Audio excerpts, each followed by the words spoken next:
บทที่17ข้อยอยากเซาห้องสุดหนึ่งที่มีเฮือนครัวอยู่นำ第14课我想租一套带书房的房子课文一บทเรียนที่1马克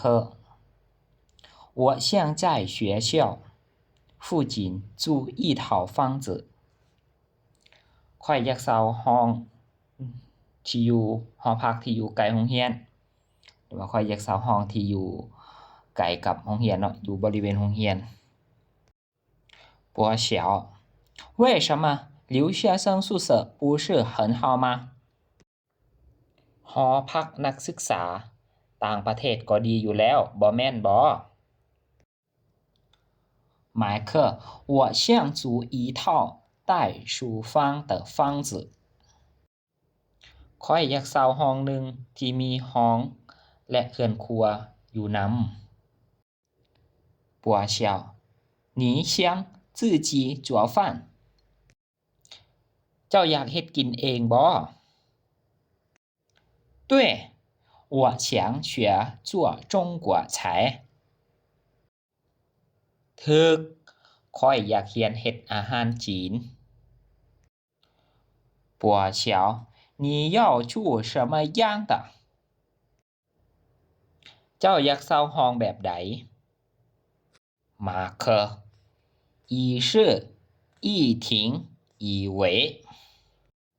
หนึ่งห้องหนึ่งหับ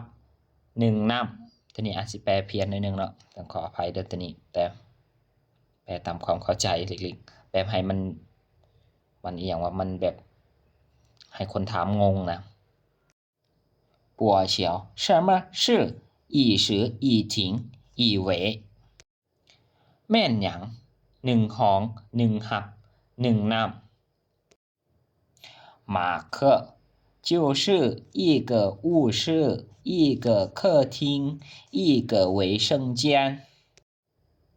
ก็แม่นหนึ่งห้องนอนหนึ่งห้องรับแขกหนึ่งห้องน้ำปัวเฉียว还要有什么ยังต้องการมีหยัง马克还要有电视冰箱洗衣机ยังต้องการมีโทรทัศน์ตู้เย็นจักรซักผ้า